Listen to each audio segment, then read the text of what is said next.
Bahagi ng kalsada sa gilid ng simbahan sa Calasiao, Pangasinan pansamantalang isinara sa mga motorista. Sundan sa ulat ni Glam Caligdan Dizon.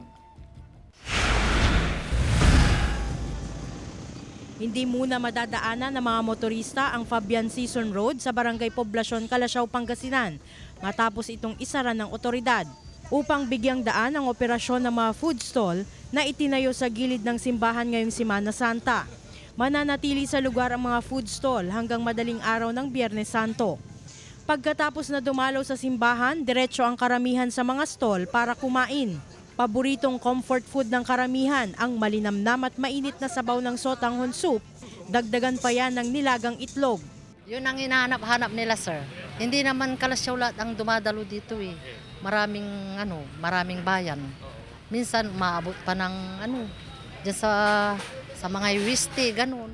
Yung mga nagpipinitensya, pagkatapos magpinitensya, nagugutom, pupunta pa rin dito. Ayun, napakasarap. Tignan mo nga ito, wala daw lasa eh. Ubus eh, oh. Masarap. Oh, number 1. Sa ngayon, pwedeng dumaan ang mga motorista sa kabilang kalsada sa harap ng Calasiao Comprehensive National High School at tatagos naman sa harap ng Senior Divino Tesoro. May mga nakaantabay na rin ng mga bombero, pulis at MDRRMO sa harap ng simbahan. Wala rin umanong problema sa parking ngayong Semana Santa. Bukas naman yung plaza po natin at saka yung sa loob ng simbahan po, bukas din po. Kasama si Ron Taniedo, Glam Caligdan Dizon, One North Central Luzon.